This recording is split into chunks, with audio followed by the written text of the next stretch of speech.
I tried to make more than 10,000 on that deal. At first, I was looking at selling that property, because, it was the landscape where it was located, it was beautiful. It was just in an isolated area, and I tried to sell it for 150. Um, but it just wouldn't go. I couldn't get a cash buyer. I'm looking for a cash buyer. I don't want nobody to I did a mortgage on a property once. Um, I didn't kind of like that deal so much. So I always go for cash buyers.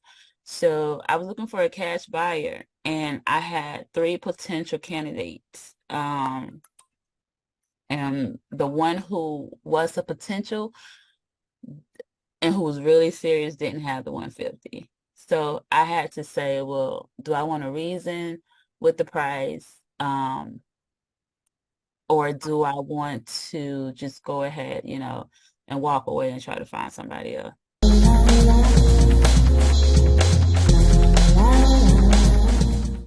All right, guys, this is Kelly from Hills, Deals, and Wheels Mobile Home Investing Course, and we have a special guest, Mrs. Teria Branch. Tira, thank you so much for getting on here and so early in the morning. How are you doing? I'm doing good. How are you? I'm doing pretty good. So what impressed me about you, Tira, is that you have closed like 13 deals. And what time frame has that been? I started early around April 2021. April 2021. Okay. All right. So introduce yourself to everybody and give us a little history on you.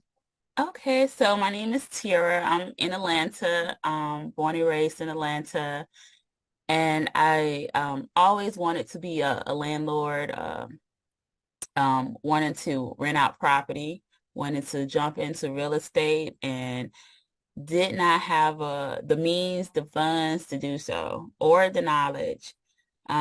Came from a very humble beginnings. So it was me learning from ground up about real estate as a whole. And that's how I got into mobile homes because it was such a easy entryway.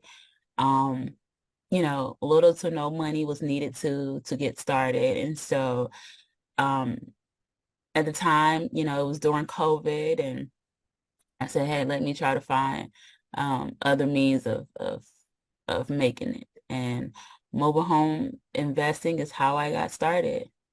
Okay. Okay. And so, Tierra, just like me and my brother during the time of COVID, it might have been bad for everybody else, but it was very lucrative for us because people were losing their homes left and right. So can you expand on how COVID, either helped you or hindered you? How did that work for Yeah. you? Kelly, people are still losing their homes. Mm-hmm. The COVID has changed the economy for the worse, especially for the housing industry. A lot of, hardworking Americans are not able to afford safe, affordable housing. So that leaves mobile homes as the best option. Houses now are costing 400, 500 and up. Um, Someone who is hardworking, working every day, busting their butt with children and family, they are not able to afford that. So a mobile home is more feasible. And COVID has opened the gate for that. COVID has allowed me to help a lot of families not only sell but buy mobile homes at an affordable rate.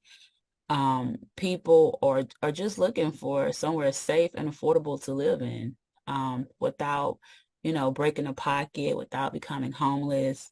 So COVID has definitely helped in that way and still is. Okay. But Tierra, you must admit that the price of these mobile homes have gone up. So do you see that, declining or increasing, or what do you see mobile homes? In the beginning, the price was definitely good. It was I wouldn't say they were selling at pennies, but they were selling at a good price. Now I think people are increasing the prices and getting a little bit too outrageous on the prices, trying to keep up with the housing industry. Mm-hmm. I just had someone try to sell me a fixer-upper for $50,000. Oh. And they're like, well, it needed, yeah, the plumbing was still working, the roof was still there. But it needed flooring, it needed gutting, new walls, appliances, the bathroom needed to be fixed. But because it was a 3 bedroom, big size home, double wide, they were looking like, hey, well, somebody's gonna buy it. Um, and even if a house is decent, they're trying to sell it for 80 to 90,000, Mm-hmm. trying to get at least 100. So I think people are trying to keep up with, the housing industry. And we have to remember that these are still modular homes. And I pray that this trend ends. I hope through more education, more training, people will not be so greedy to try to make a buck off a home just because, they think they can. So Mm-hmm. I hope it will change. All right. So are these mobile homes you're referring to with the increase in prices, are they on land or they're inside of a park or where are they? Both. I do both parts and land. Mainly I do land, but I've seen where the prices are spiked high on both. Now, of course, if it's on land, then we have a little bit more leeway because we're selling the land with the mobile home. So that's a Mhm. little bit better. But I've seen people try to spike up the prices with homes in the park. Okay, okay. So Tiara, you're saying we. Who is we? I speak third person um Okay, a okay, lot. I'm okay. sorry. I'm just trying to figure it out. I want to know if you're doing this by yourself or what, because I tell anybody I don't think I'll be able to do all this by myself without my brother. So I wish you I had a partner. I wish I had a partner, but it is just me. wow. I do it part-time. I don't do it full-time. I do it part-time, in between, every free time I get this. That's when I come running, knocking on the door. Someone calls me, I come running. But it's just me. Okay.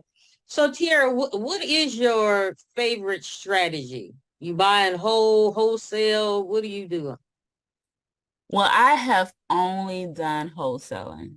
Okay. I would love to, I've been trying my best to invest in a park, buy a park. I've tried my best to even flip and hold or flip and sell, but I just haven't came across the right deal nor the right partner. I would like to partner with somebody. Okay. Um, but so far I've been wholesaling. I've wholesaled many mobile homes on land and in the park. And I've done it throughout Alabama and the state of Georgia. So, Okay. well, And so how are you finding these deals on land? I market. I do. I'm big on social media. Um, I do my callings. People call me actually.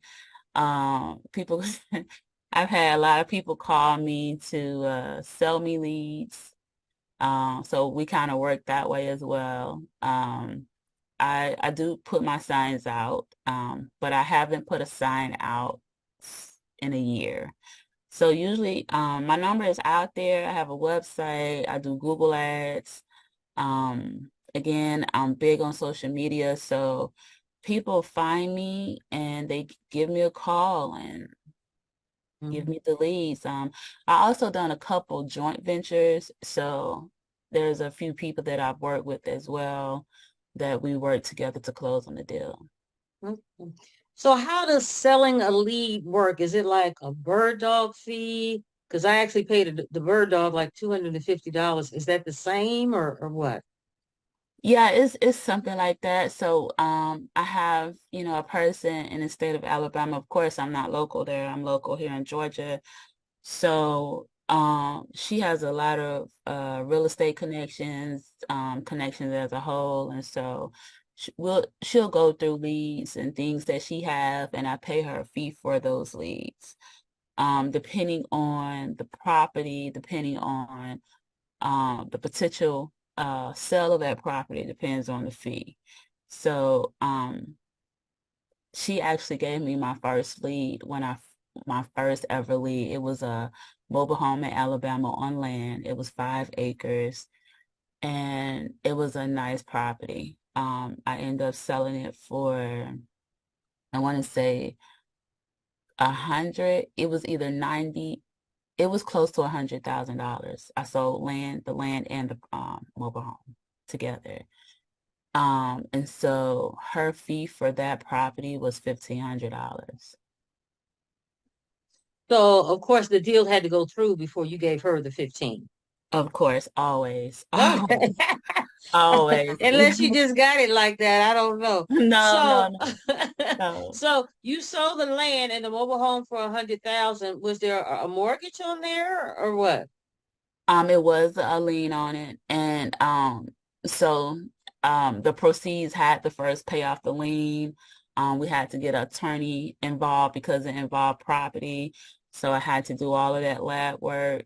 Of course, I'm traveling all the way from Georgia to Alabama to show the home, whoever, is interested.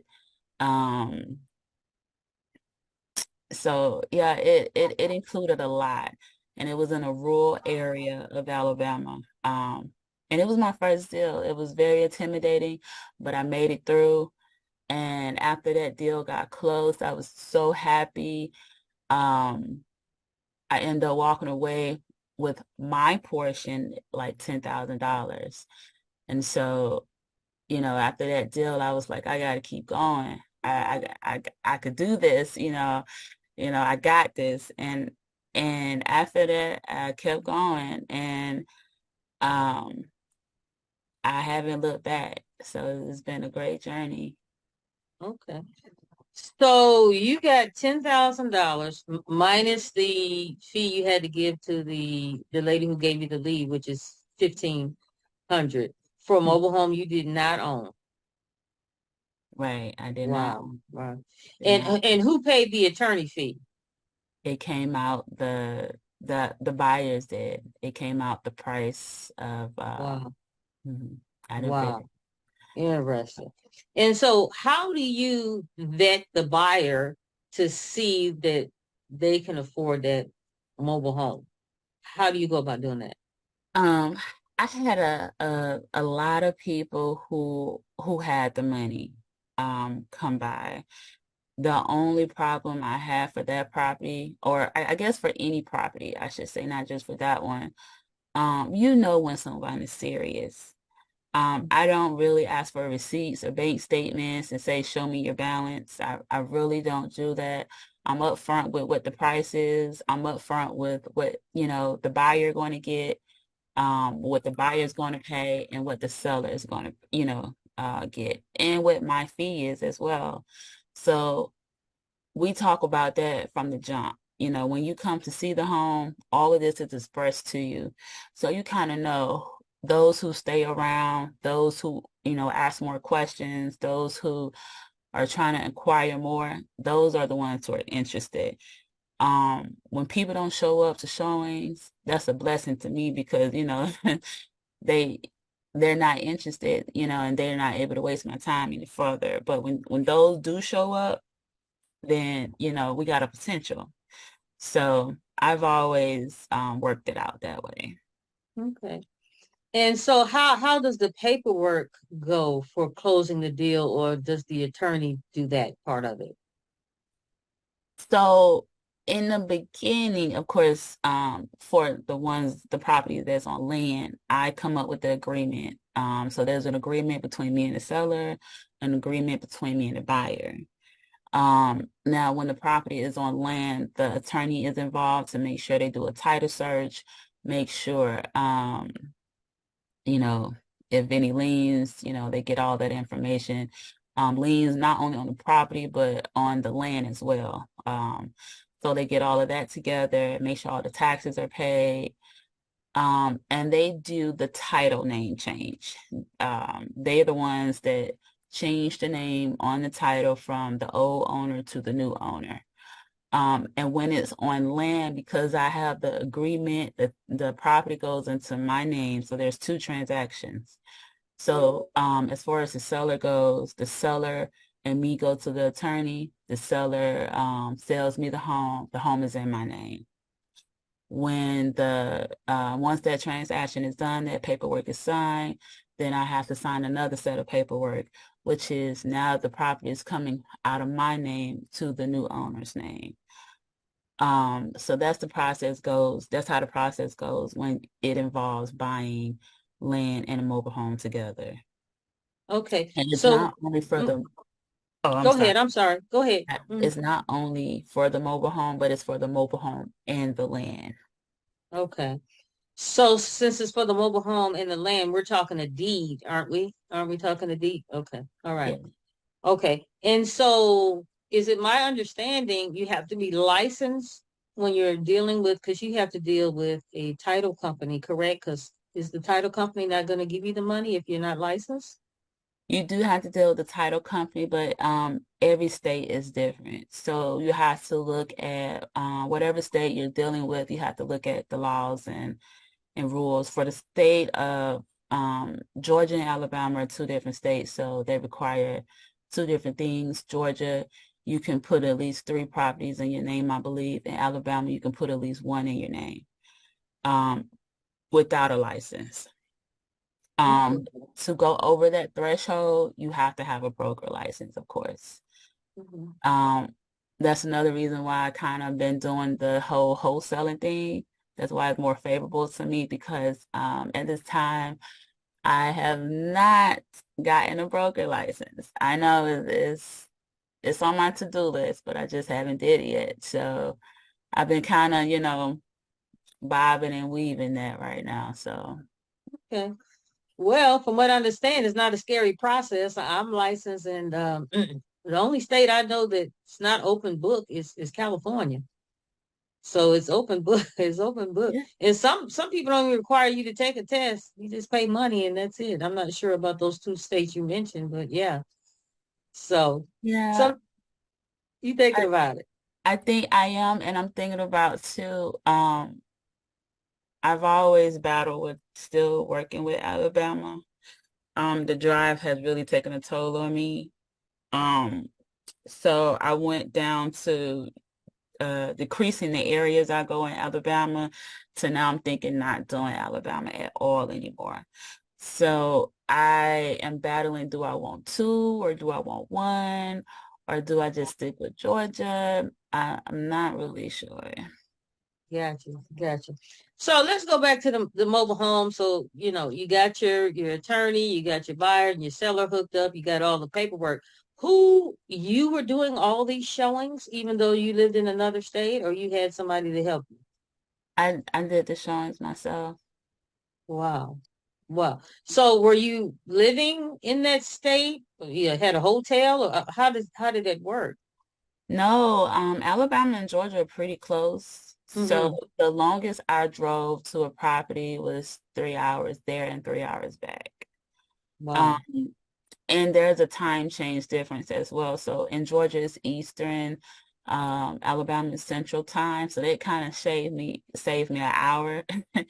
But really the drive was 3 hours there and 3 hours back. The shortest I've ever traveled was an hour.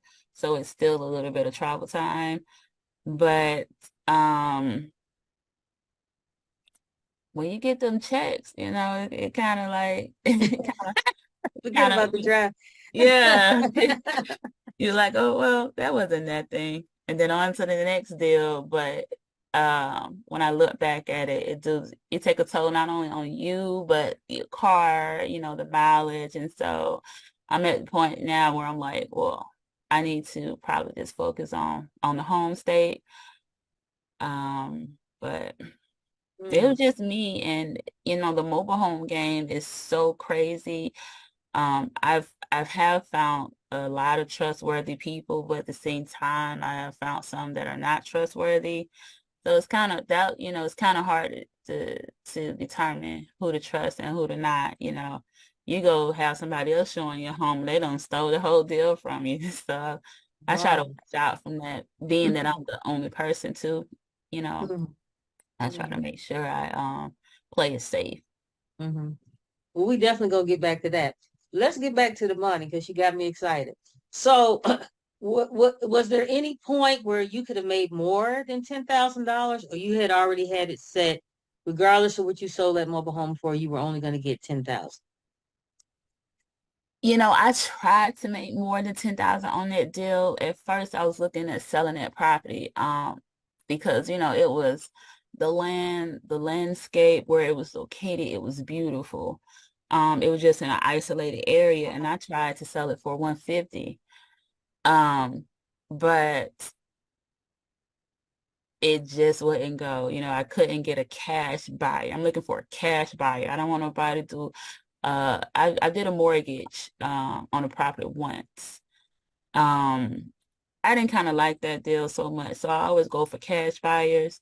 So I was looking for a cash buyer, and I had three potential candidates. And the one who was a potential and who was really serious didn't have the 150. So I had to say, well, do I want to reason with the price? Or do I want to just go ahead, and walk away and try to find somebody else? Um, Gotcha. so you know, I negotiated down to a lower price, but I was trying to walk away with at least 20, 30,000 myself, but um I could only do 10. Well, let me just throw this out there. I don't know if if you were able to do this or not. What about the deposit from the buyer? Couldn't you have gotten that money? Um, The how did I do that with deposit? The deposit, because it was on land, the deposit didn't go to me. It went to it's kind of like an escrow account. I wouldn't say it's not like your traditional home buying process where you have this escrow account for the deposit. I can't remember right now at the top of my head what it is called, but it's something like that where the title company holds the deposit.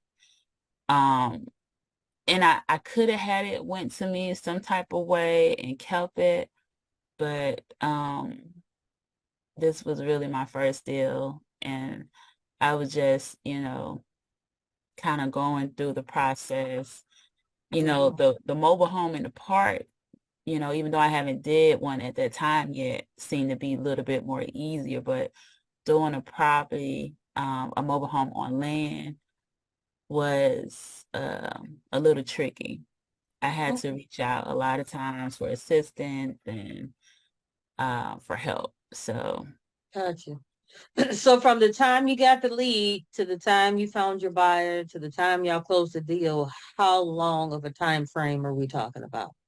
ooh, I'm not gonna lie, Kelly, that took at least 4 to 5 months.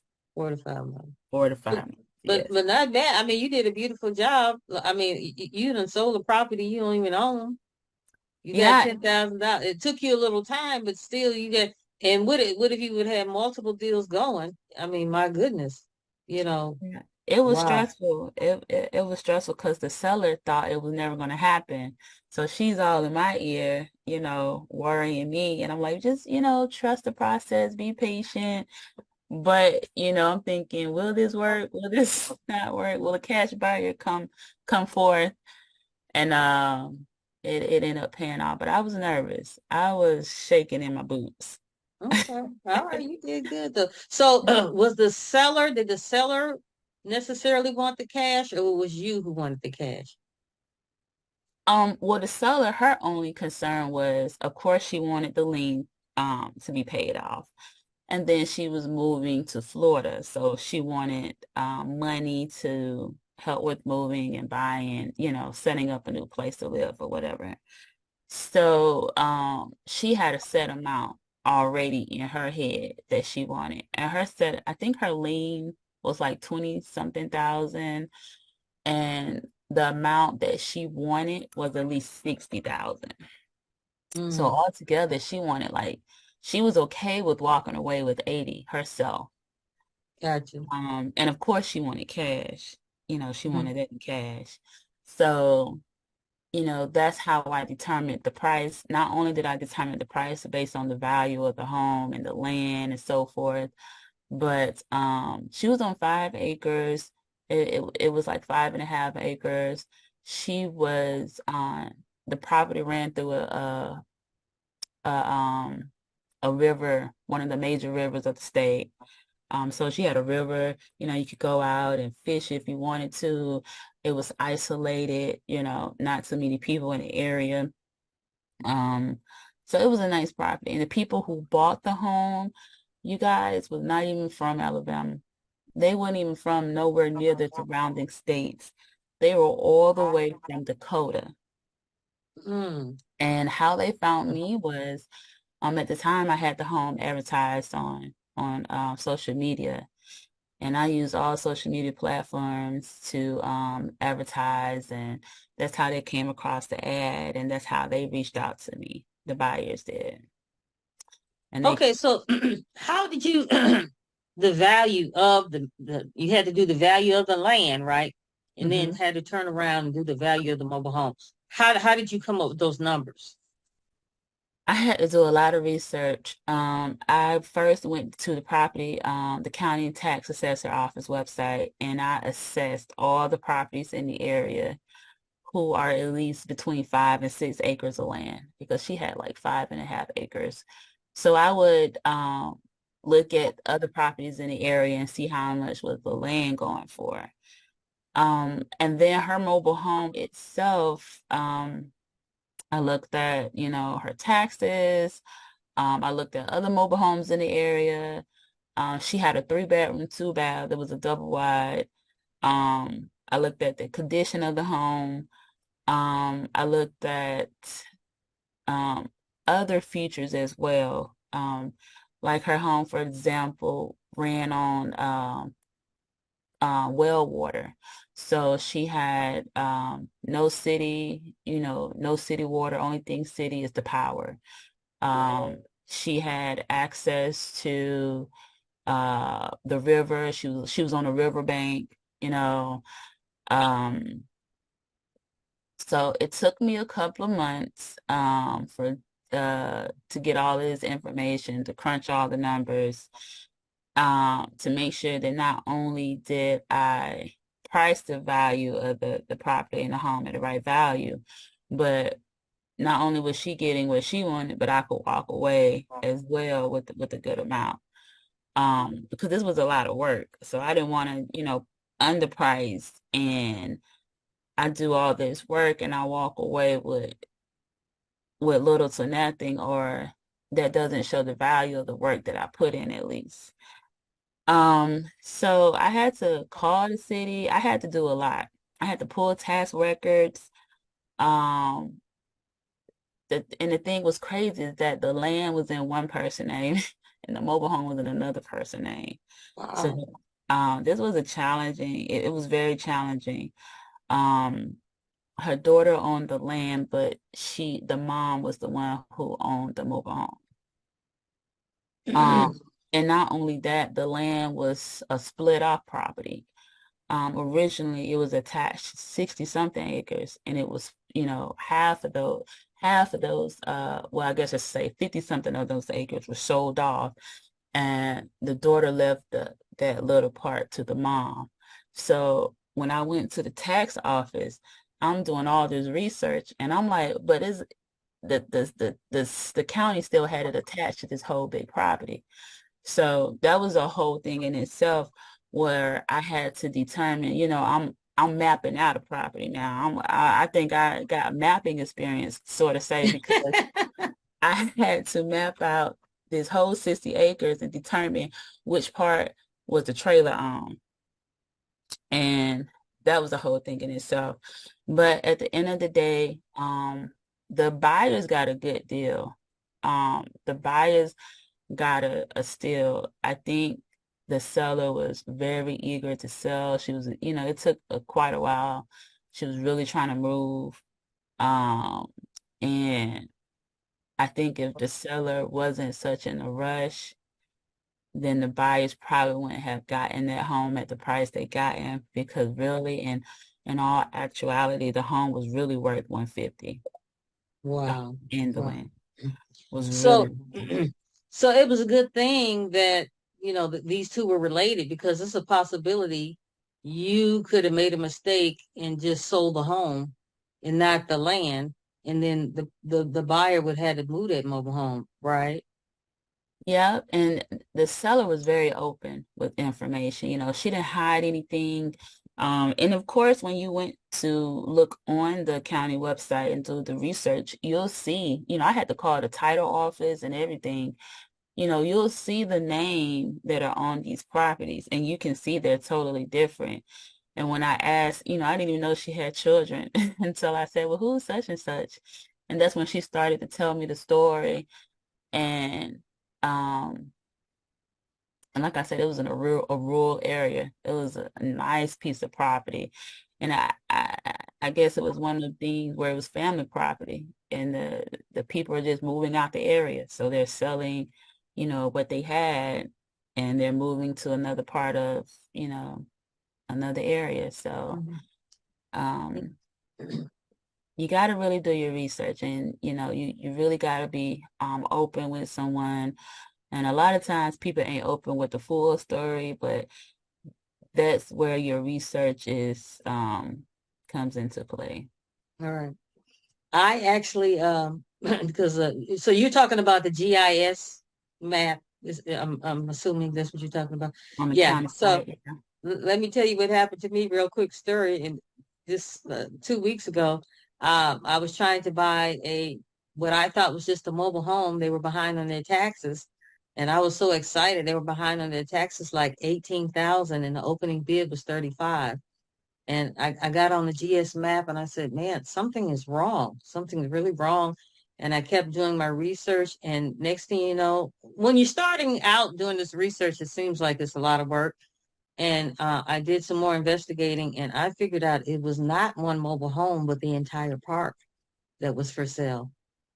Wow. So I feel you on that. Man, I was so devastated when they paid their taxes. I didn't know what to do.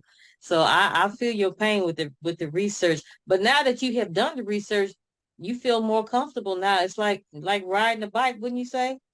It is because you know what to look for, where to go, what to type in, your search.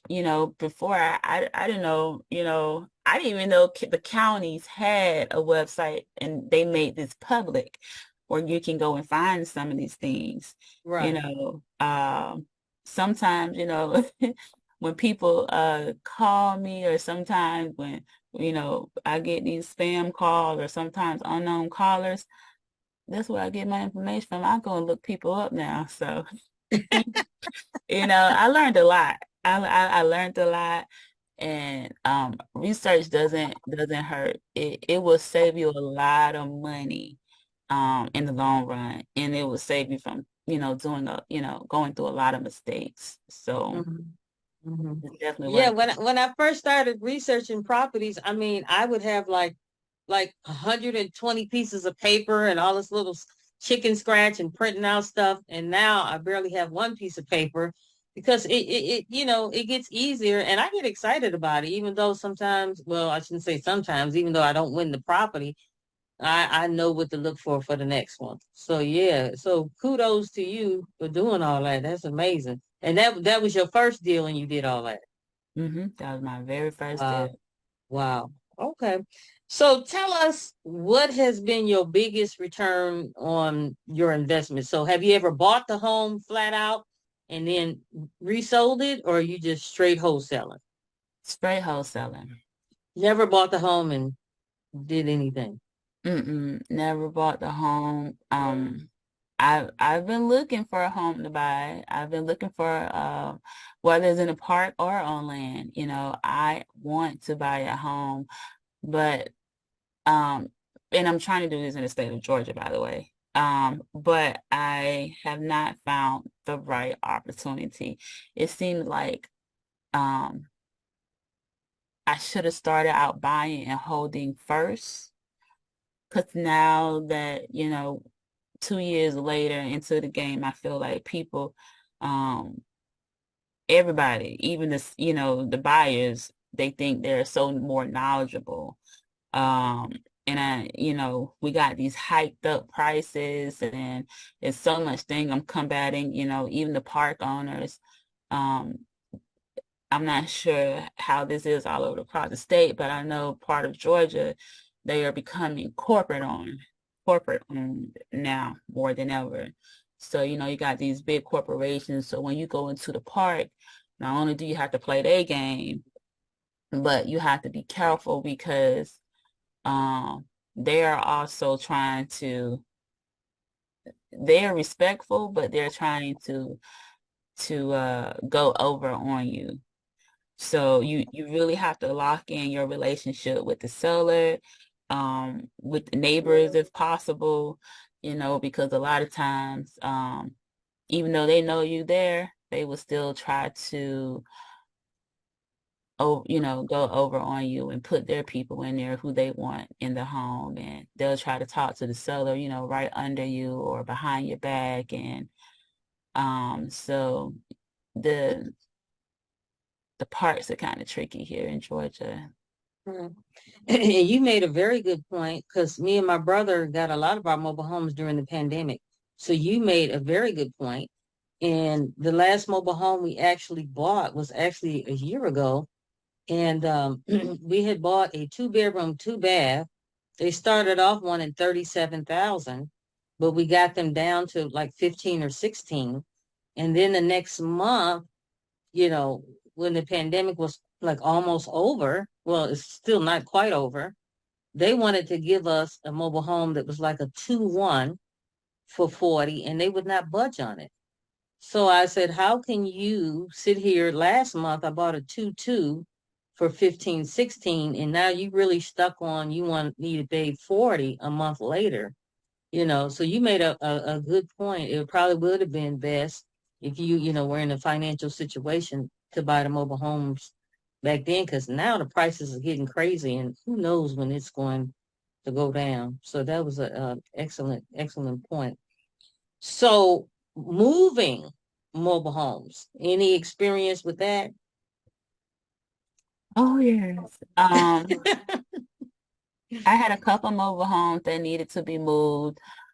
And you know, some were in Georgia, some were in Florida, depending on the county. Every county has its own rules.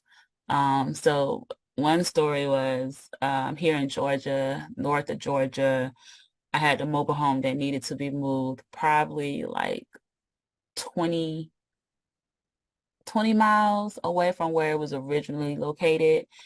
But it was two separate counties. So I had to, the county that it was originally in, I had to go to the permit office, get that permit, get the inspection, make sure it's movable and everything and so forth. The county that is going to, I had to go to that county office and get that situated as well. Have them inspect the mobile home, make sure that, it's available to travel from one county to another. It was crazy. And then get the permit as well. And that was a fee. The county that it was leaving from was not the fee, but the county that it was going to was a fee, which the buyer paid. But you know, it was a lot of fees associated with moving. Of course, I didn't have to well, luckily I didn't have to worry about tires and axles because the mobile home was still sitting on tires. It was still sitting on its axle. And they were very good condition. This mobile home was just sitting on somebody's land and they really wasn't using it but for storage. So they were just storing all their stuff there. And it was an older lady who was selling it. So I sold it to this guy who was putting it on his property around a corner up the way. So I had a hard time finding a mover. I had a hard time finding someone in the nick of time. Those things are always challenging, you know. Not only do you got to find a mover, but you got to find a mover in a certain time frame. And the time frame got to be able to meet the seller and the buyer when they're available. So that was also tricky. But then I was the one that had to set up because the buyer had to pay for the inspection of the mobile home for the county that it was going to. So we had to do all of that.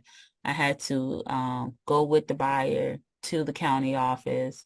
I helped them fill out the paperwork for the inspection, but they also had to set up a welling system as well on the property. They didn't have a septic tank. I'm sorry, I said a well, but they didn't have a septic tank. So they had to get the property assessed. They had to set up the septic tank. So they test the dirt for the property when you set up a septic tank. So I went down and the buyer was blind, so I didn't have a problem helping or filling out the paperwork. Um, so that was another process that I learned because usually I'm thinking the movers are the ones who do all of this. At least that's what I thought in my mind. But for this particular property, I had to get the ball in motion. Then I had to, once I got the ball in motion, contacted the mover, and then they was able to move it. But I had to move a property in Alabama, and that was so much easier. All I did was found the mover, give the mover, the buyer's number. The buyer called them up and said, "Hey, I need this property moved. I need this home moved to my property. Here's the fee." And the buyer was able to do that whole Mhm. transaction on his own.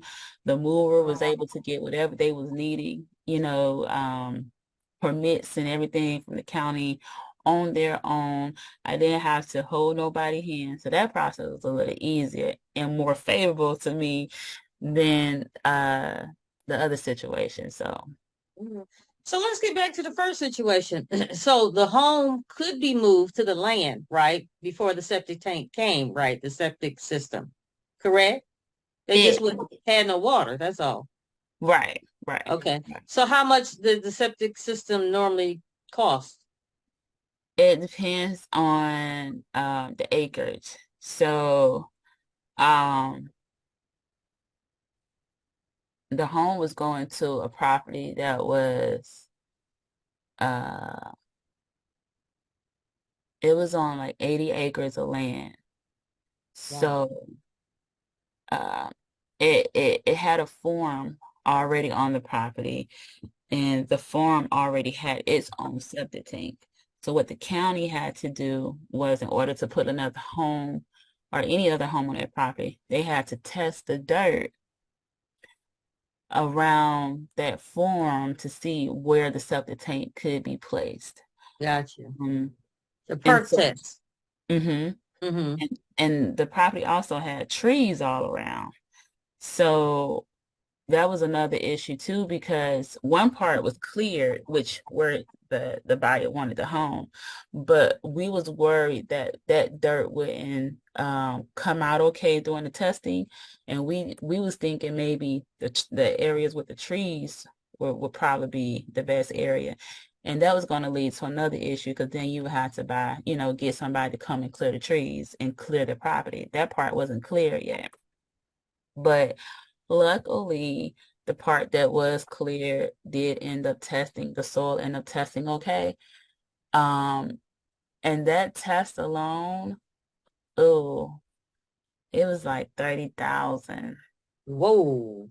They tested Mm. the soil, they set up the septic tank, they Wait a minute. So that's with the septic tank, mhm, 30,000. Okay, I got you. yeah. I thought you meant just testing the soil. I'm saying, oh my goodness.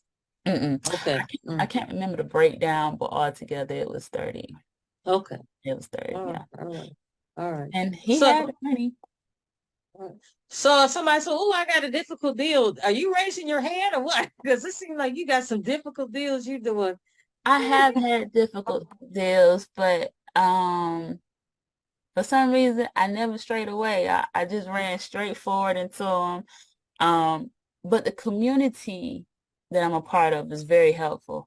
Like Mm, I, if I ever had a question, I always have people that I can reach out to and ask, gotcha.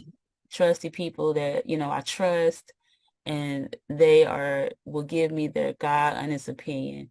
And so I've always used my resources, and that always helped as well. Okay, okay. So I know you say you haven't never done a deal inside of a park, and your main Oh, reason for, no, I have. I well, I have. mean Oh, buying and holding, yeah. So, but you eventually do want to do that, right? yes, and I'm thinking I may have to do it in like a private owned smaller park. Mm-hmm. Um, so yeah. What is the purpose behind you wanting to do that? Well, honestly, Kelly, if you would have talked to me 6 months ago, I was trying to buy a park. Okay, okay. I came across someone who had reached out to me. I don't know how they found my information, but they were selling their park. It had 12 pads, and I was trying to buy it, but I didn't have enough funds. I didn't have enough funds. Mm-hmm. But I was willing to jump into it head on, if we was able to work out some type of feasible deal. I was ready. Like I say, my dream always wanted to be a landlord. I always wanted to have rental property, Mm-hmm. and I want to, you know, change the stigma behind what is out there as far as real estate, as far as people saying um, real estate is only for certain people, certain gender, certain race, certain sex, you know, y- that's not true. You can get into real estate. And also, I think one of the things is that I want to acquire land and property. I think that's one of the things our forefathers started out as, and I think it's up to the new generation to get back onto that horse and acquire Mm-hmm. as much property as possible, as often as we can, and teach it to our children as well. So I try to be a good example. I figure, it's either my children gonna learn one way or the other by me telling and by me doing. So, I Gotcha. hope that they'll pick it up too, when they Okay. get older. All right. So if because you said you're open to doing joint ventures and you had done joint ventures in the past, how would somebody get in contact with you, to see if you'd be willing to do a deal with them? Do you have I'm a all over. website or something or Oh yeah, I'm all over social media. Facebook, Instagram, LinkedIn. You can find me. You can search my name, Teria Branch, through Facebook or Instagram. You can also, my company is Pro Park Realty. So if you do PROPARK Realty, REALTY, you'll be able to find me in my contact information. I have my number listed. You can call, text, shoot me an email, or DM me. Mhm. So before I let you go, you have done some deals in the park, but it was wholesaling. And a lot of people, new investors, they have fears of talking to the park manager. How was that for you, talking to the park manager and wholesaling a mobile home out of a park? It's very scary. I'm not gonna lie. It's very scary. But Okay. you have to, just like with anything, you have to be confident in yourself, confident in what you're doing. And as long as you're doing it for the right reasons, like it's never been about the money for me. I never tried to, see how much I can get out of anything. I've always wanted to help the seller meet their goals and do what they have to do. And of course, help the buyer meet their goals and do what they have to do. So I see myself as an advocate, for the seller and the buyer, and I'm here just trying to help them. And also, when you involve a part, you have to be an advocate for them. You have to let them know that, hey, you're going to put someone in the park that meets their standards, that goes through their process. You're vetting the people to make sure that they are the right residents for their park and that you're not going to do anything shisty, anything underhanded. Um, and you have to constantly, of course, remind them and you have to constantly speak to them and you have to really be patient. I think, on the flip side, I guess the park owners been burnt a lot, so they have this stigma and this fear, but once you carry yourself with honesty and integrity and you're an advocate for all parties involved and you let that be known, then you'll be good to go. It'll be hard at first, but eventually it gets better. And once you close the deal, you know you did the right thing. So So Tara, so how does this system work? You find a mobile home in the park. Do you talk to the seller first, or how are you doing? Oh, you talk to the park manager first. How are you doing this? talking to the seller first, of course, because they're the one that's selling their home. And so, I'm getting an understanding of why they're selling.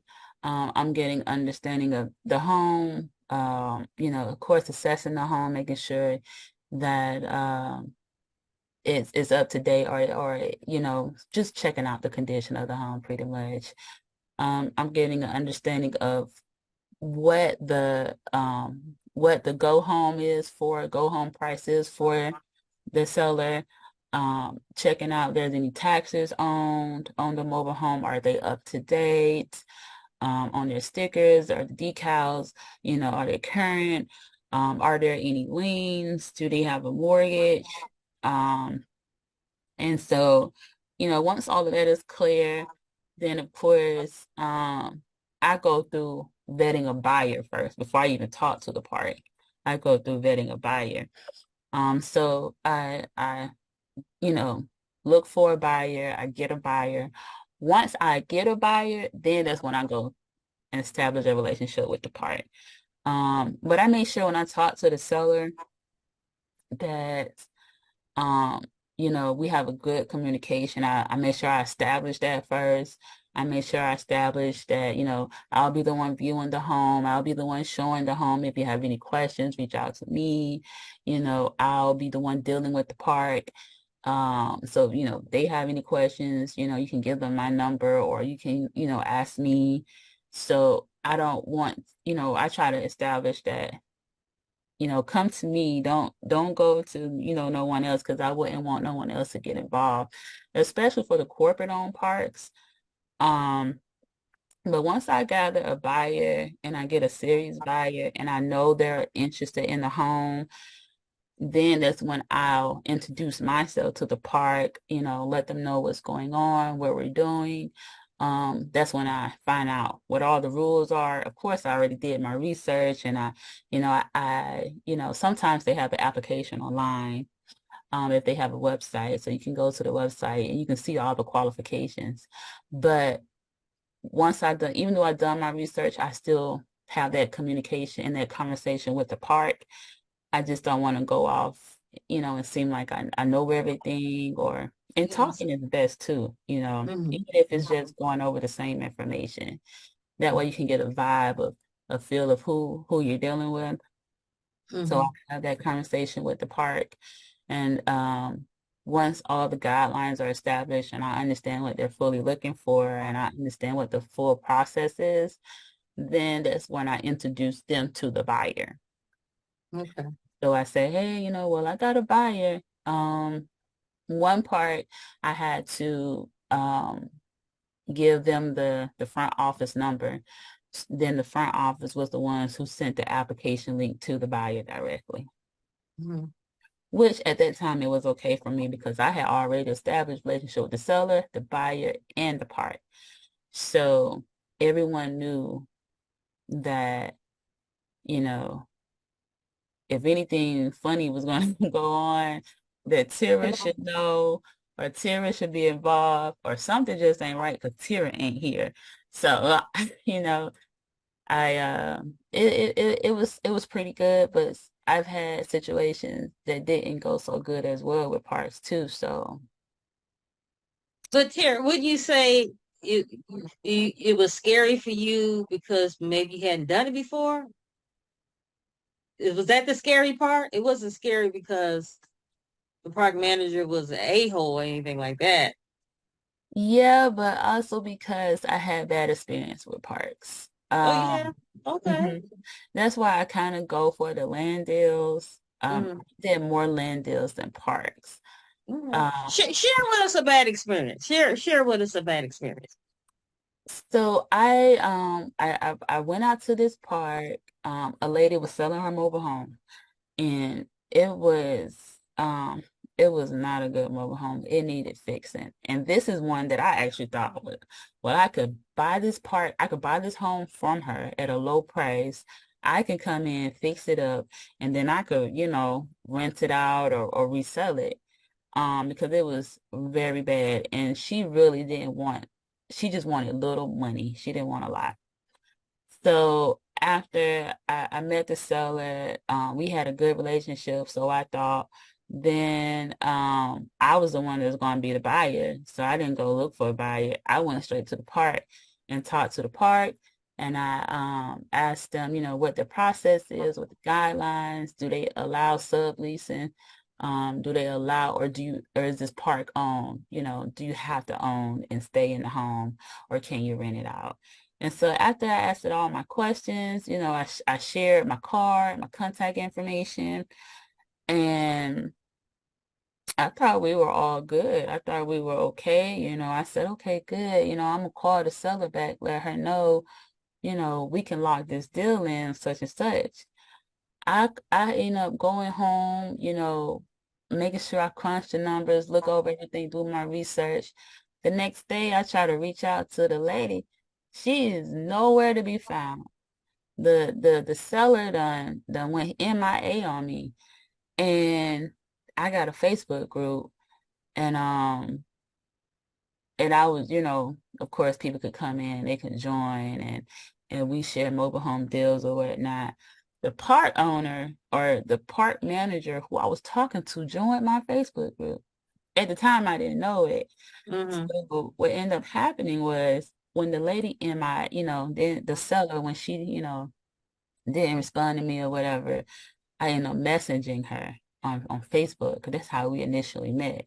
So I sent her a DM and we was messaging, and she ended up telling me that the manager had came to her, offered her a deal, and ended up buying her home from her. The Um, manager, not the park.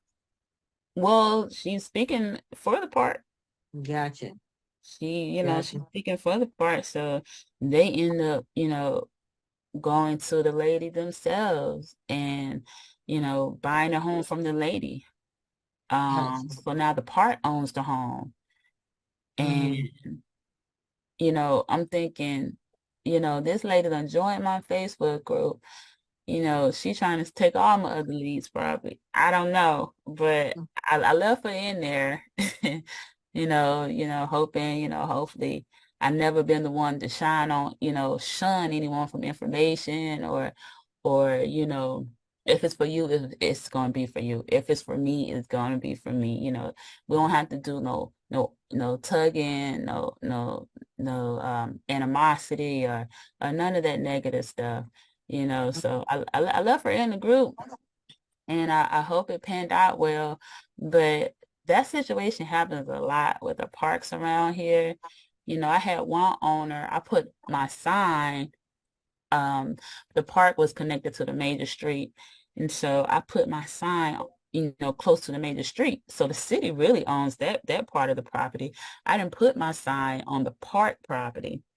The lady called me and and she chewed me out. She said, don't you put my sign, don't you put your signs on my park no more, blah, blah, blah.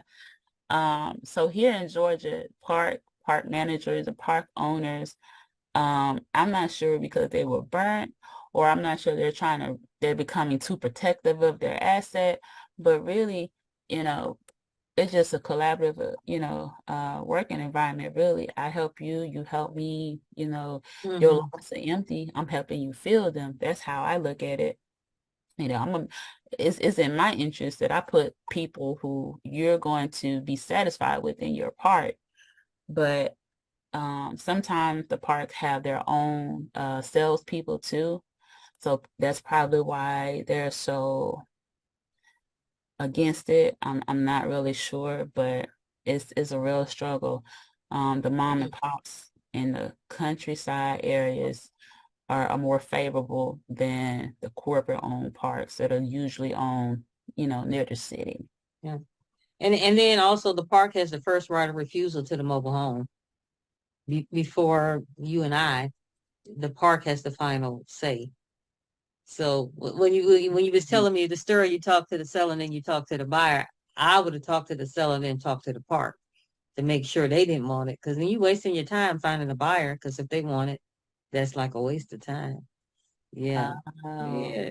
But you saying that's a horror story? That's not really no horror. Not to me.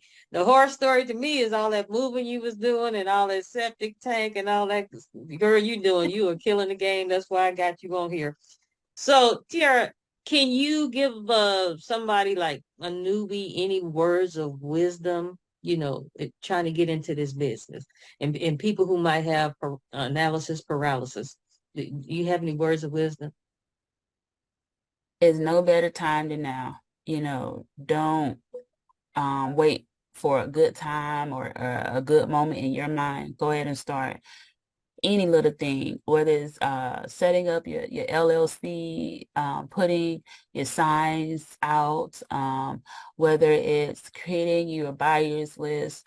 Go ahead and start and do something every day to invest in your business, to invest in mobile homes. Even if it's gaining knowledge, put yourself around trusty people who you can build yourself a community of people you can reach out to. Definitely have faith and motivation. You got to motivate yourself. You got to believe in yourself and don't give up. Eventually it will pan off. It will pan off. And a key point you just said is every day, and I tell my students this, every day you should be doing something. If you're serious about being a mobile home investor, every day you should be doing something to make sure that happens. And if you're not doing it every day, this might not be for you. Because I eat, drink, sleep mobile homes. I don't know about you. It sounds like you do too, but I do. There's not one day that goes by that I'm not thinking about a mobile home. And to tell you how crazy I am, maybe because I'm old, even now when I'm driving and I see like a cell phone place and it says mobile, I'm not thinking cell phone anymore. I'm thinking mobile homes. And then I said, oh, that's T-Mobile. Not they ain't talking about no mobile home. That's T-Mobile.